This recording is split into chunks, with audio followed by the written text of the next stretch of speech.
This is not a boat. This is not some clever stunt rigged up for a marketing video.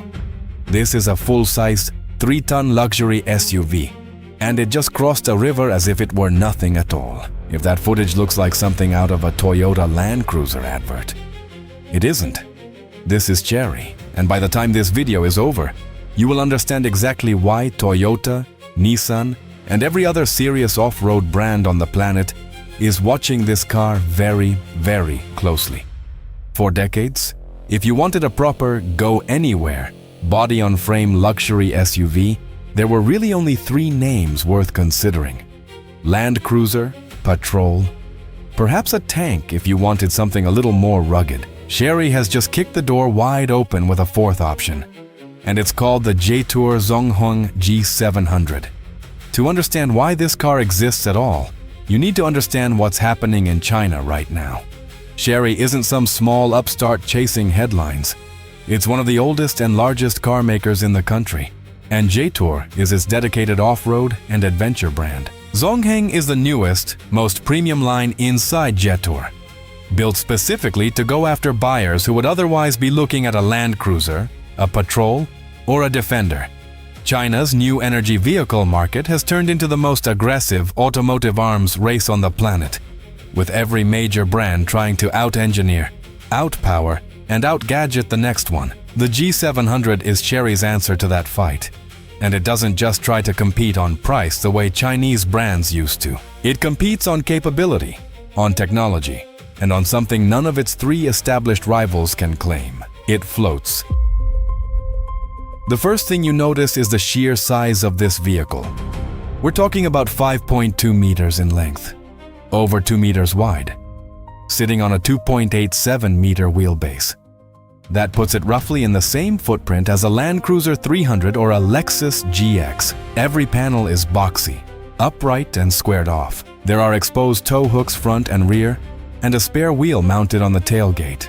This is not a car dressed up to look tough.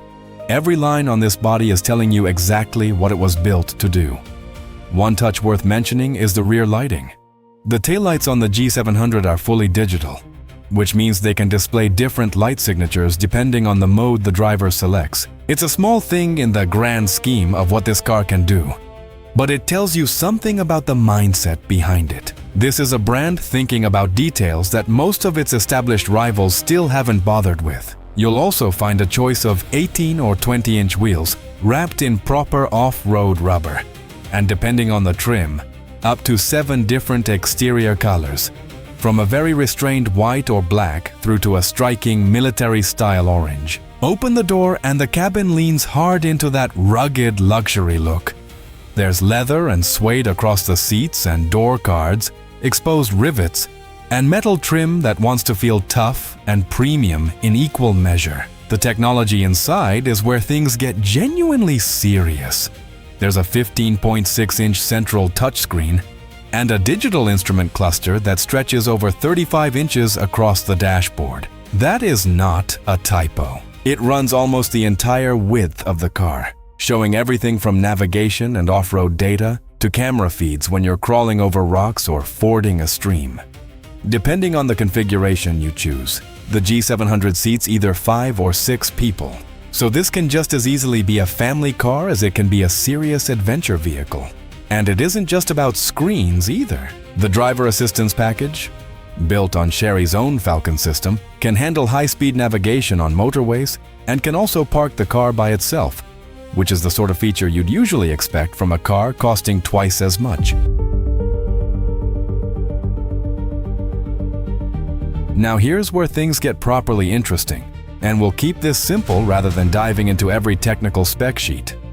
This is a plug-in hybrid. Under the bonnet sits a 2-liter turbocharged engine, working alongside 2 electric motors, one powering the front axle and one powering the rear, depending on which version you go for.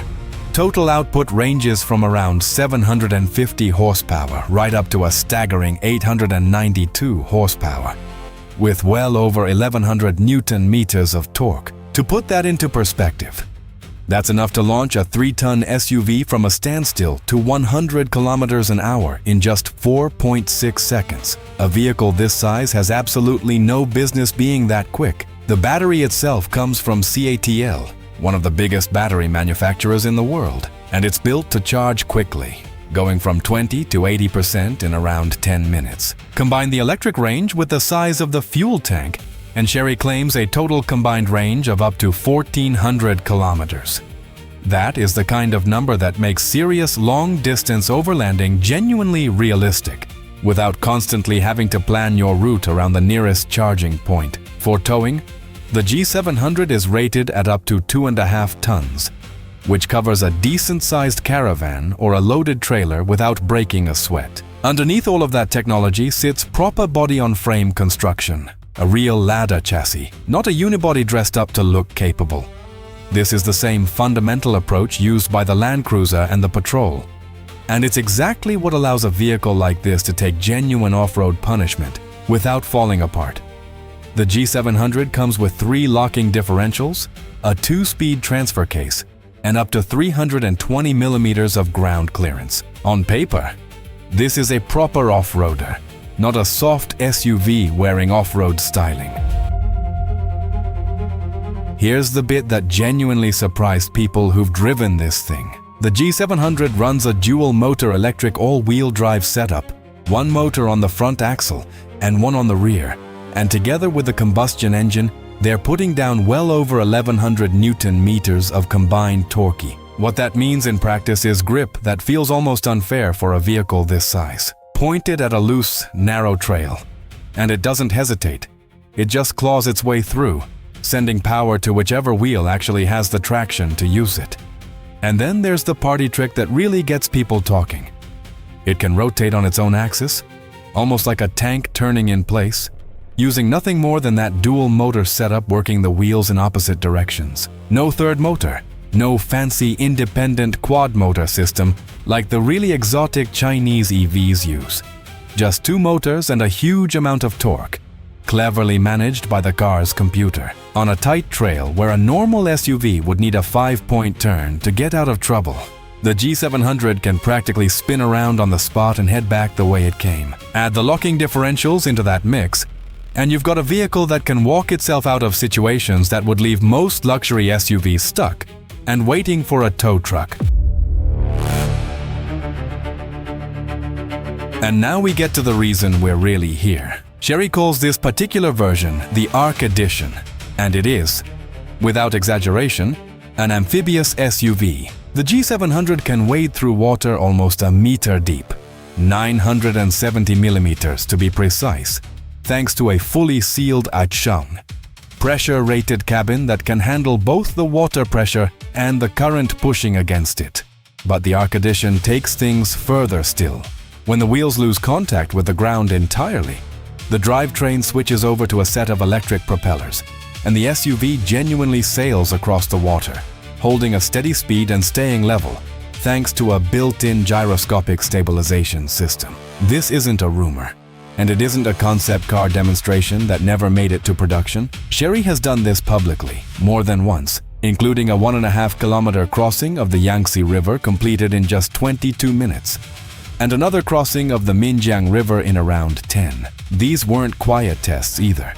They were filmed, broadcast, and used as centerpiece marketing moments, because Chery clearly knows exactly what kind of attention this feature generates. Officially, the whole system is designed for emergency flood situations rather than everyday use.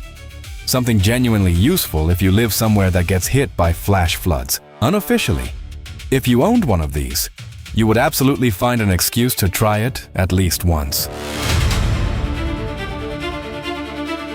So where does all of this leave the established players? To be fair to them, the Land Cruiser carries decades of proven reliability behind it, a genuinely global service network, and a reputation built up over generations of hard use in places where a breakdown can be a real problem, not just an inconvenience. That kind of trust isn't something Chery can claim yet, and it will take years to earn.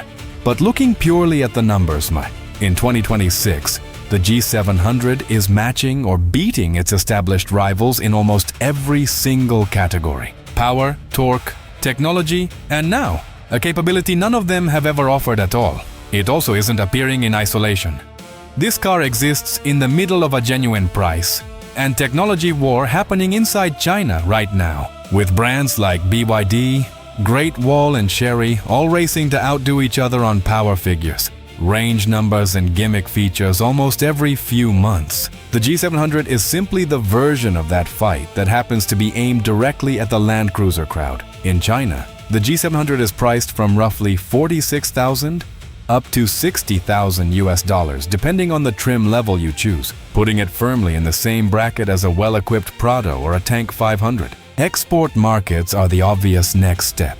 And given just how aggressively Chery has been expanding across Europe, Australia and beyond over the past couple of years, don't be at all surprised if this vehicle turns up on Western roads sooner than most people expect, likely with a fairly generous warranty attached, since that's exactly how Chinese brands have been winning over cautious first-time buyers elsewhere. The Land Cruiser built its legend one river crossing, one desert, one impossible road at a time. Over the better part of 70 years, Chery just turned up and crossed an actual river sideways, on a car you can order today. Whether you see that as clever marketing or as a genuine shift in what these vehicles are now capable of, one thing is certain: this segment just got a great deal more interesting, and the established players can no longer afford to look away. So here's the honest question: would you actually trust a Chinese hybrid like this over the tried, tested, and slightly old-fashioned reliability of a Land Cruiser? Or is the raw capability on offer here simply too big to ignore? Let us know exactly where you stand in the comments. If you enjoyed seeing a build like this from the other side of the world, make sure you're subscribed, because camber&curve has only just got started, and there is a lot more like this coming. Thanks for watching, and we'll see you in the next one.